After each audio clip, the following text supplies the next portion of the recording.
Alright, what's up y'all, LakerFan here. As I was about to title today's video, here to talk all things shooting for NBA 2K24. So, in today's video, just like we did with the takeover one a couple days ago and the defense one just yesterday, we have compiled every tweet that Mike Wang has on shooting and have it archived into strictly the shooting news bookmark that I have right here. And we've done that for every style between playmaking, defense, shooting, and finishing, and the takeovers. So if you want to check out any of the ones that we already have active on the channel, feel free to. And if you want to stay on the lookout for the finishing and playmaking ones that we'll be doing after this video, feel free to as well. So we're going to get straight into this. We have a lot to talk about between the shot contest system. We got a lot of talk on the jump shot creator. We got talk as far as like buffs and nerfs, etc., with the mid-range and three. So we'll talk about all this stuff in today's video, not to mention just, again, the reliability of where you should look to shoot for your three-point rating. I know obviously some of this is subjective as far as like, I mean, he even mentions it in this tweet. It's going to depend on who you are. But anyway, let's take this from the bottom. We're going all the way to the top. This is going to be about 18 or 19 tweets that are related to shooting. It's almost double anything else that we've done so far between defense and takeover. And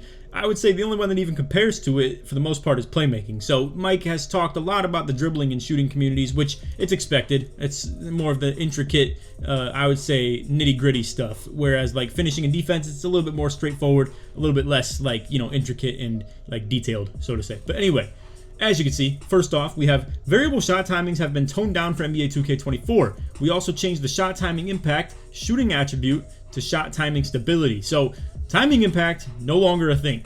Shot stability, now a thing. So they have taken one out, put one in. So we all know shot timing impact, it didn't really make a huge difference. It was kind of wasted like jump shot grade on your jump shot if you're trying to go for things that keep on raising your rating, so to say.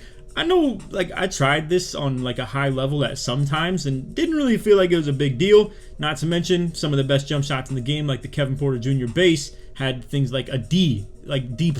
So the transfer over to shot timing stability is now going to allow you to pretty much just have less of an impact, whether it's faster or slower on your shot. Because as you guys know, if someone is there contesting your shot, it's going to speed it up. If you're fatigued and below about half bar on your stamina, depending on how much Gatorade you have active, it's going to slow your shot down. So what he's saying is shot timing stability, the new grade, will allow you to have less of an impact or less of a ridiculous amount on that slowdown or speed up. Now, what's going to be tough about that is that it's going to have different, like, how do I put this? You're going to have different slowdowns and different speed ups depending on what jump shots you run. Now, to be fair, in my opinion, I know I'm not exactly the best guy to give his opinion on this, but I do believe that it's a pretty good thing that something like this in the game. I think you should be penalized a little bit for shooting contested. I think you should be penalized a little bit, or at least have to use a different type of skill gap to actually do these two things between shooting contested or shooting tired. And both of those two things penalize you a little bit for doing something that you shouldn't be,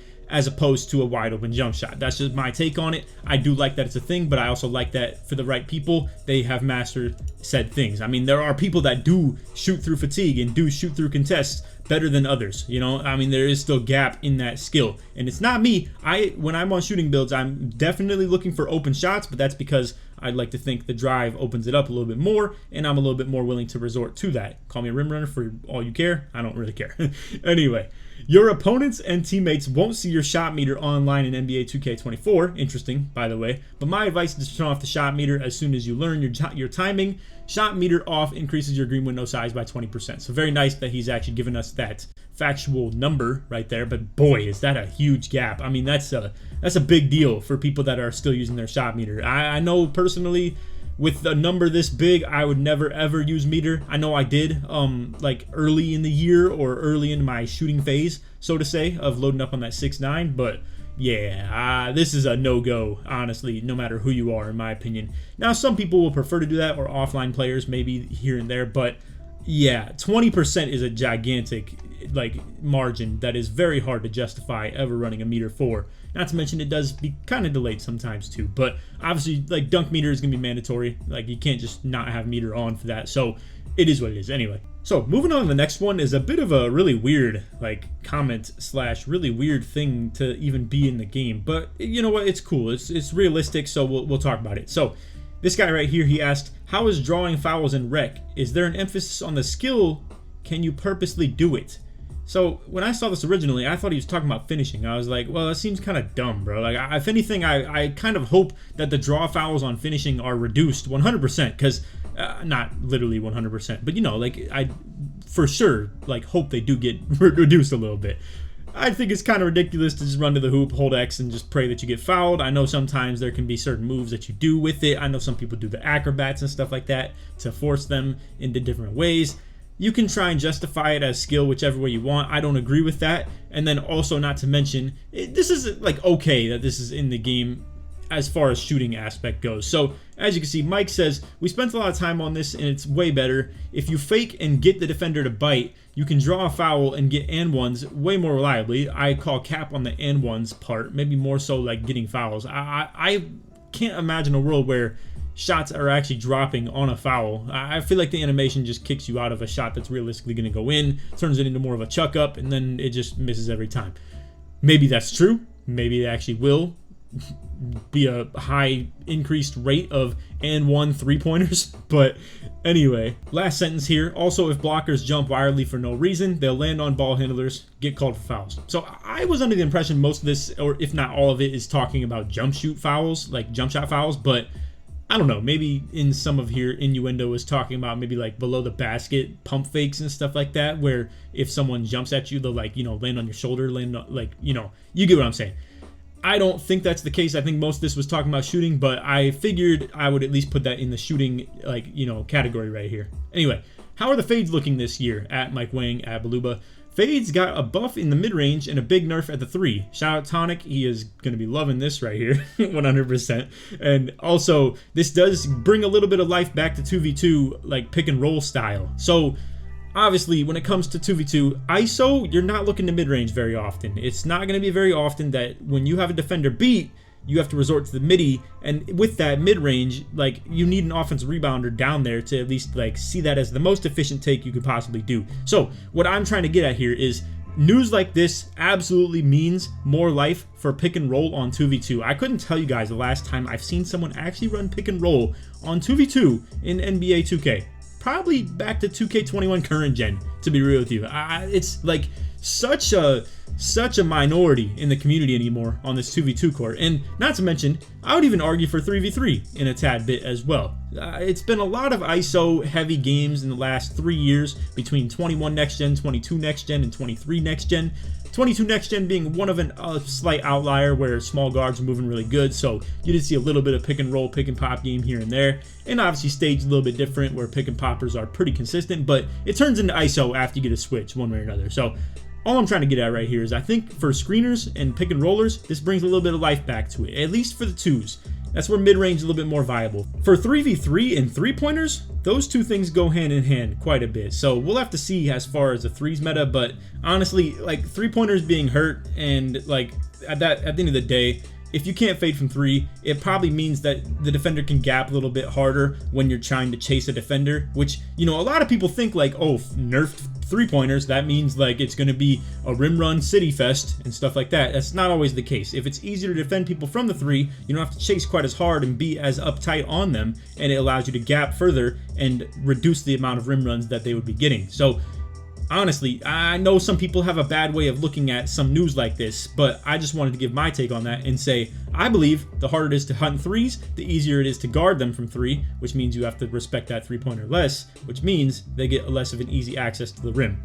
That's just theoretical right there. I'm not going to sit here and say it's going to be extremely hard to hunt 3s, but with a nerf from fading 3s, and we don't really know much about the quick stopping, from what I've heard with Fana talking about the game, it doesn't seem quick stopping exactly great, so we'll have to see how these guards are cooking, bro. I'm not gonna lie, it's sounding quite limited, to be real. And we'll talk about that with the playmaking category in a day or two. But anyway, talking about, let's say, like, you know, the midi type shots, or this like the space creator tonic type shots. Generally, all advanced shot types, spins, step backs, etc., got a buff in the mid range. In all advanced layups, euros, floaters, reverse, hops, spins, quick scoops got a buff too. Try to mix up your arsenal of scoring moves, and you'll be rewarded. Shout out to Tonic once again. I think he is going to be eating off all that stuff because he is the most versatile player I've seen on this game, and I think he's going to be eating on that. But anyway, moving along with the custom jump shots that we made in the jump shot creator, will there still be grades on the shot attributes? And obviously he's mentioned this as well with the whole shot timing stability one that we had right here. So coming back to this, his response to this is, it's to your benefit to create a jumper with the highest grades you can, but you can still be successful with lower grade jump shots. Obviously KPJ being an example of that. It required a very low amount of three-pointer, but it was still one of the fastest. And I think that's something that they need to kind of take a little bit of like merit to, and understand that speed is extremely important, and more important than any of the other categories. I think when it comes to how you grade the jump shots requirements, I think speed should play significant factor as opposed to the other three. But to be fair, some of them might actually be pretty interesting. As you can see, he says defense immunity is one I'd particularly recommend paying attention to. It can have a stronger effect than most think. I would agree with that, but also like just calling something underrated doesn't mean it's the most important. It just means you guys are sleeping on this like feature right here. But that doesn't mean it's, you know, significantly the best. Between, like, let's say height, speed. Again, speed is significantly most important, and then shot timing, or shot stability, I should say, after, you know, that change, so to say, might actually be pretty important too. So people might continue to sleep on defensive immunity. I would definitely assume so, but he's just telling you guys to keep a good lookout on that. Anyway, moving along. For those asking what ratings you need to be consistent, depends on your skill and shot IQ. We talked about this in the intro right here. Some will be deadly with a 75 three-pointer, while others will go 1 for 10. Try out the build tester on 2KU with different NBA players on Hall of Fame to get an idea for what you need for your build. I don't really agree with that at the end right there, but I mean, hey, to be fair, like, when are we ever going to know that type of stuff? I mean, just because you hop on the game for the first day and try shooting doesn't mean that you're just going to understand, like, what rating threshold you're going to need, I would argue, for sure. But either way, as you can see, some will be good with 75-3, some will not be. And who knows what that means for anything around 60 or 50, or, you know, like what that means for what you can do with a 90. But either way, one thing to keep in mind is the takeover. If you haven't seen it in the last video, you can choose anything you want. So you could just choose the shooting takeover, get a +10 to your ratings on 3 and mid-range, and hey, I mean, at the end of the day, you can always just let the sharp take carry you a little bit. I think sharp and defense are going to be a very popular takeover in this year's game. I will stand on that opinion into the year 100%. I think they are absolutely going to be the two meta takeovers for sure. There also is going to be a physical one, but we'll see how that plays out a little bit. Anyway, moving along. Has anyone asked a question regarding shot timing? Very early, late, very late. Is it still in the game for NBA 2K? And is it still applied the same way it was in 23? This is a fire one that he has implemented right here. This is in the courtside report. That option has changed to shot timing visual cue. You now pick the point in the animation that you want for the ideal release instead of an arbitrary time like the jump, set point, push, or release. Now, ironically, that's interesting. That is this the visual cue for all 4 of the very early, late, very late? That'd be very interesting if that is the case. I don't believe so, to be honest with you, but who knows? Either way, moving along into that like kind of conversation and to talk about that more. So with this one, I'm a tad bit confused a little bit because it's kind of weird wording. So let's take this one from the top. This is in the courtside report. That option has changed to shot timing visual cue. You now pick the point in the animation that you want for the ideal release. And let's go ahead and like kind of decipher this a little bit, right? Instead of an arbitrary time. Now, I don't know if in this whole instead of an arbitrary time is the end of this sentence right here or the beginning of this kind of innuendo right here. So when he references this, I'm curious if the jump, set point, push, and release was very early, late, very late.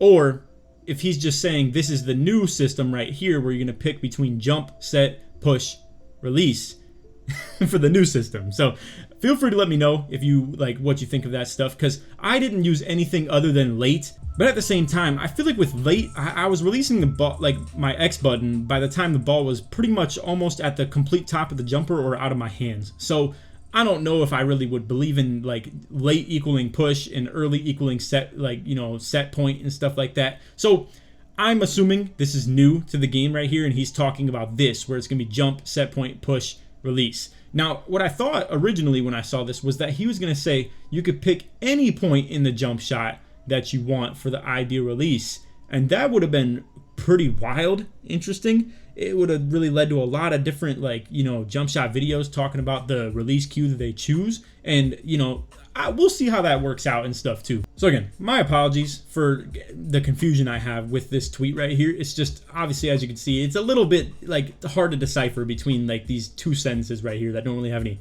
punctuation to really stop them or start them or anything like that. But anyway, moving along, we got Badge Plug right here. As you can see, getting a W response from Mike Wang. Anyway, Badge asks, does shooting have a pure green window in 2K24 like it had in 2K19? If you had a certain rating plus jump shot, timing the shot right meant it was always green if open. And Mike says yes, like no more full bars, no more full whites, etc., etc. There will always be a possibility, even though really if you have like a low three-pointer, it could be less than a pixel size on the green window for every shot attempt. So it's possible, and obviously your three-pointer will unlock a further more realistic point of that, because let's be real, a fraction of a pixel is like pretty unrealistic to be that precise on a game where you're going to have at least, no matter who you are, at least like 10 milliseconds latency, if not most likely somewhere between 20 to 60 or 70, right? So anyway, again, like, and the worst part with that is fluctuation, right? Like,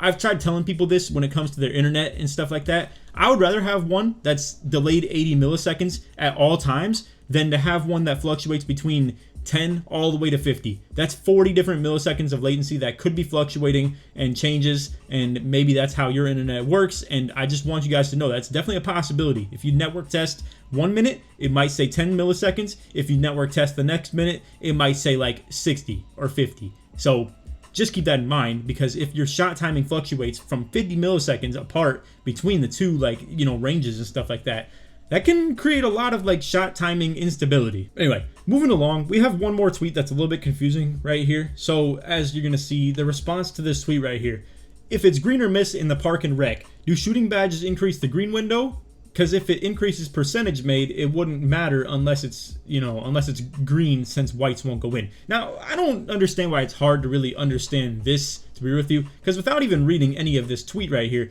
you have to assume like it's gonna help you green, simple as that. Because like, yes, of course, bro, because like, what would the point of the badge even be if it weren't gonna be to just increase the green window? Because again, like, they don't make whites drop. Anyway, Mike responds, shooting badges don't impact percentages like they used to. Now they either modify shooting attribute, shot window sizes, or both. So I understand it's a little bit of a different response than what I just said right there, but obviously at the end of the day, he's pretty much just saying yes. Like in theory, if it modifies shooting attributes, the difference between a 53 pointer to a 60 is still going to be a significant increase in your green window, right? So boom, there you go. I mean, it's about as simple as that, if you ask me. Now, greens will be delayed. I just wanted to throw this in here. We'll go over that just really quick and, you know, deal with it. Simple as that. So anyway, yeah.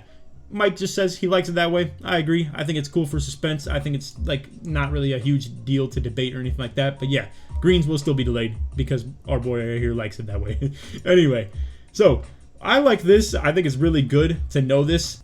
So as for this tweet, Mike responds to the one that we already showed, right? And we've already seen that quote right there. But this guy asks, what's the difference in the shot contest percentages from A+ to F-? It's minus F in this case. We don't want to guess. We want to know how effective the grades are. Mike responds, A+ will reduce the contest score by about 30%. F will boost it by 30. Note, this is subject to change. So as of now, what we're looking at, as far as what he is alluding to right here, you have a difference in 60% as far as the contest subtraction or the contest addition. So as far as like obviously helping a defender contest the shot, that's what he means by it will boost it by 30%. As far as hurting a defender from contesting the shot, that's what he means by reducing it by 30%. So this one's talking about defensive immunity, obviously. If we want to like assume things like speed and height being somewhat in that same realm of modification. I know like percentages aren't really a good gauge though. Like with height, you're just going to see one's really short, one's really tall. With speeds, you're going to see one's really slow, one's really fast. Whereas defensive immunity is more of like a phantom thing that doesn't really exist in the realm of like, you know, actual jump shot visuals, so to say. Now, to be fair, I know Toots makes videos on like side drift and front drift and stuff like that, where when you go for the jump shot, your player will move forward on some shots and stand still or drift even backwards sometimes, like the Jimmy Butler base. So that also plays a pretty big factor into the contest, so to say. I'm not sure if that's how defensive immunity works, or if it's just, like I said, some phantom ghost thing that just plays a factor no matter what you're really talking about. So we're getting toward the top of this. I hope you guys have enjoyed the video. If you have, feel free to drop a like, sub if you're new to noties, all that good stuff, and let's try this one to 1,000 likes. So right here, this guy was going to be asking if NBA player jump shots are the only thing in the game, or in another word, will bases be back like base 38, so the numbered jump shots. Mike Wang says, no generic numbered jump shots. We're all in on NBA player shots generated by Pro Play. There are a ton of options though. I'm sure you'll find something you like. I'm very curious to know how many there are, because boy oh boy, if we're adding even more. Like, one thing that they had a ton of was jump shots in this year's game, for sure. Like, all the way to like people like Kendrick Perkins, you know? Like, I mean, and obviously Kendrick Perkins type jump shots have been a thing in this game. You know, you got people like Duckworth and like troll jump shots that are actually like low-key decent in some games. But anyway, as he mentioned, there's gonna be a lot of them to pick from, so stay on the lookout for that. As you can see, like, I don't even have to show you the tweet that he's responding to right here. Just know whites won't go in on Hall of Fame, Rec, or Park, and obviously Pro-Am for that matter too. I would have to assume. I mean, I sure hope so, if it's going to not happen on Park and Rec. Alright, so I thought this was a very odd thing that some people believe to somehow still be a thing in 23. And, you know, I really don't understand how that could possibly be thought of. Because I'm going to be real with you guys. I probably took less jump shots than even some of you watching the video right now. Or even, like, I would say maybe even a majority of you. Because I was on a pure inside build for the majority of the year, and even when I was on an outside, I was not really attempting so many ridiculous threes a game. I wasn't three hunting. But even I still understood that compared to 21 Next Gen, which is actually the game that I probably shot in the most, where it did change based on court location, and that was such a tough game to shoot in my opinion, if you were going to be doing fading from different ranges or in the pick and roll with it and stuff like that. It's funny, some people have never even experienced that. I would actually argue probably a lot of people haven't, for that matter. But anyway, he asks, will there be the same shot timing change according to where you are on the floor like there was in 2K23? I don't know what the heck he's talking about right there, because that wasn't a thing. And as you can see, he doesn't answer this by saying like, no, it's not going to be in there like 23 was. He just says shot timing doesn't change based on court location.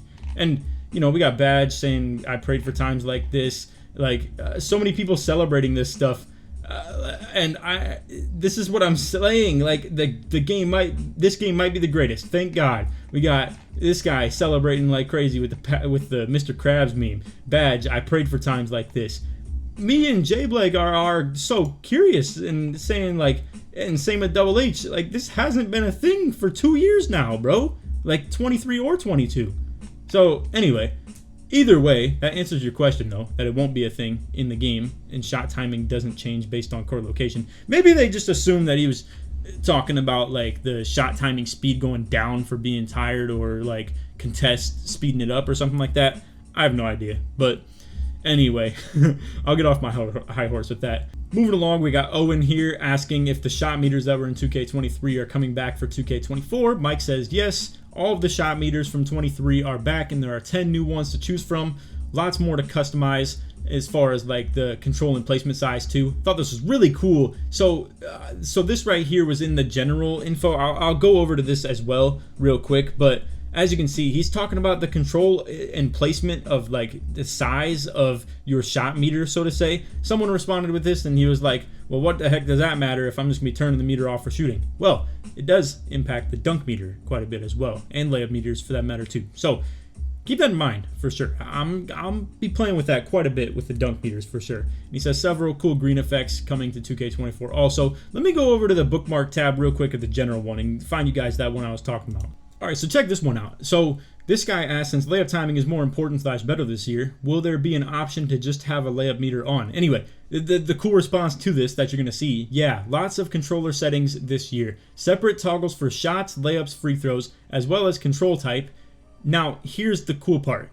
You can also reposition and resize just about every on-screen element, shot meter, player indicator, fatigue bar, etc. I think that's super cool. I think to be able to like resize and reposition your stamina meter is really fire. I think also to increase the size of the shot meter if you would like to, or you know, make it smaller. I think that's cool. Not to mention if it's going to allow you to customize where it is, like if you want it like at a, you know, 12 o'clock, 1 o'clock, 3 o'clock, 6 o'clock. You want it anywhere, feel free to just move it. I think that's going to be fire. I hope that actually is true. I'm not sure what the status is going to be as far as like how truly customizable it is, but would be cool to at least see. Lastly, we have a little bit of talk of ratings versus badges, and most of what you've been hearing throughout the course of this year, of this like lead up to 2K24, has been a lot of Mike talking about how ratings are more important than badges this year, like significantly. And you know, that's actually understandable too, because with Takeover, it's going to be purely ratings based. We have a lot of talk of stuff like this too. And to allude to this tweet right here, so pretty much he was asking about dunks. He was saying, yes, like dunk rating matters a lot for the green window size. We'll talk about that in the finishing video. But anyway, this guy asked, so it's the same with three-point rating also with the shot meter green window size? Mike responds, ratings and defensive coverage are the most important factors when determining your green window size. Badges play a role, but a much smaller role, like icing on the cake. So this is very standard info. It's not anything groundbreaking. It's pretty much him saying, if you're open, you have a good three-pointer, you're going to make the shot a lot, you know, if you time it well as well. So I guess, to be fair, you can't really even say ratings and defensive coverage are the most important factors when determining your green. Well, it's determining your green window size, not how much you make the shot, I suppose. So I was going to say your shot timing matters the most, but to be fair, as you can see, he's just talking about your green window size. So yeah, coverage and ratings, most important. Anyway, that is all for the video. I hope you all enjoyed. If you did, drop a like, sub if you're new, turn on noties, all that good stuff. And like always, try to 1,000 likes. If you made it to the end of the video, put shot in the comments, search all the way through. But anyway, if you guys want to check it out, I already did the defensive video. I did the takeover video. If you want to check either of those two out, feel free to. Next up in the queue is going to be the finishing and playmaking. I'm hearing people are at Community Day as well. I wasn't fortunate enough to make it there, so we will continue to keep making these videos for the next 2 days. I'm sure embargo, like even though they're going to be recording tomorrow, they're not going to be allowed to post it until probably like a couple days pass. I've already experienced this before, so I'm sure that's how it's going to work. So we're going to continue to post tomorrow and the day after that. We'll see what happens after that. I'm hoping someone's going to be generous enough to share their footage with me. Once embargo is lifted, I'm going to be playing by the rules when it comes to that 100%. I'm not going to be asking for anybody for anything early or anything like that. But I definitely will be reaching out to some friends in the community, asking them if I can use their footage for videos to break down and analyze in my own way. And I will be labbing that thing and looking at their footage like a FBI detector, bro. Like just 100%. So anyway, that's all for the video. I hope you all enjoyed and stay tuned for the next couple. Take it easy, man. Peace.